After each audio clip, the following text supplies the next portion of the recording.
Right, everyone. Weekly update on what's been going on, be it technology, planning, Copilot, defense, space, systems, all that good stuff.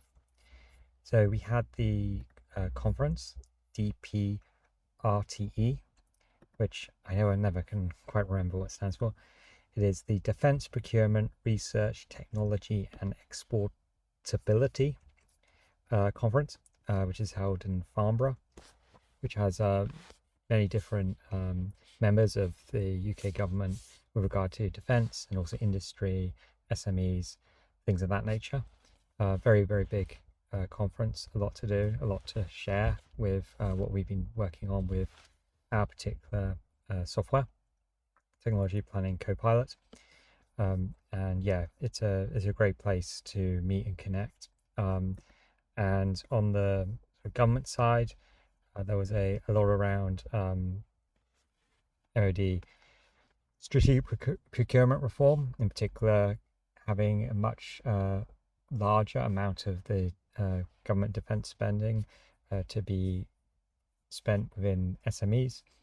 This is to increase the amount of agility, the amount of resilience in the supply chain, and essentially you've spread things out over a wider variety.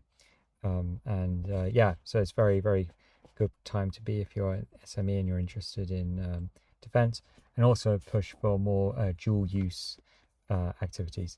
So be it on, you can imagine if you have great expertise in, say, batteries, you already have a great business in that, and you've got a very technology there in batteries that would be very good for defense. There's a strong encouragement to get involved. Okay, so then in other topics, with Complex Systems Working Group in Encose, we'll be starting to use Monterey Phoenix for a multi-week collaborative research project.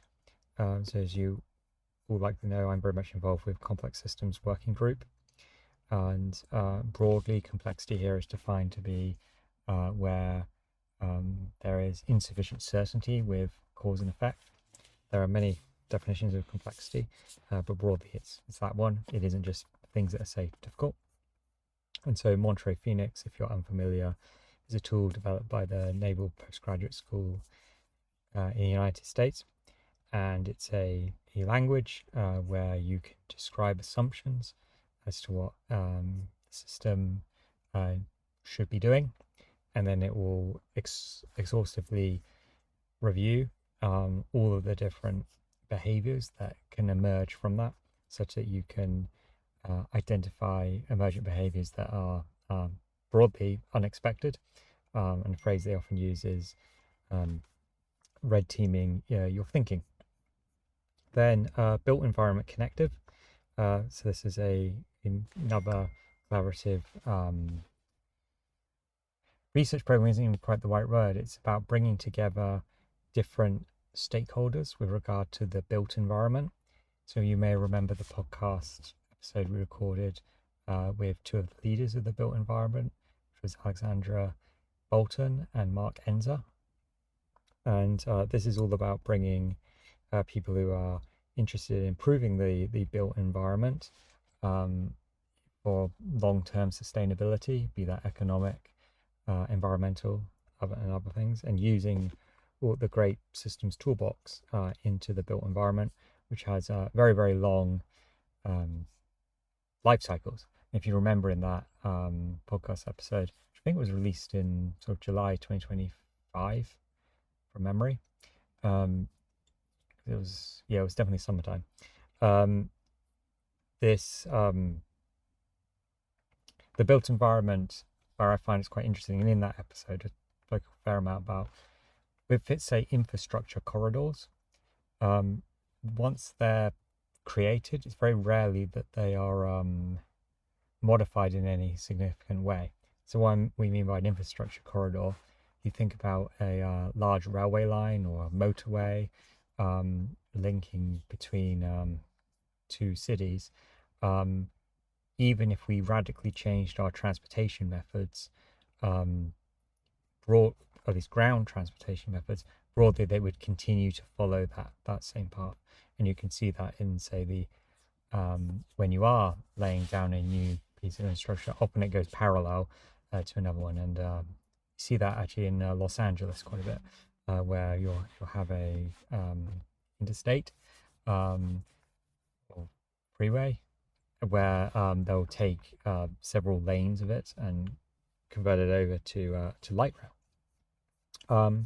And then on top of your podcast, so the podcast with Justin, financial expert, who's an engineer by training. Thank you all, anyone who submitted a question to him. That's all recorded, and so I'll get that online shortly. Great. So if if you're new around here, we talk a lot about systems and the application of systems approaches into the real world and how that can deliver greater value. Got the podcast, as I mentioned. You'll find all that on YouTube, and then Tech Planning Copilot. I'll just get that up. So what we refer to as the Google Maps for developing aerospace products. This is a technology road mapping tool, but a very, very advanced one. And if you are interested in that, you should type your email address into there on techplanningcopilot.com, and we can keep you informed once we start onboarding a wider audience. But if you have a very particular application and you need it very soon, do contact us. Great. So apologies for this one being in the car. We had a fire alarm drill and it was much quieter in here. So looking forward to be connecting with you.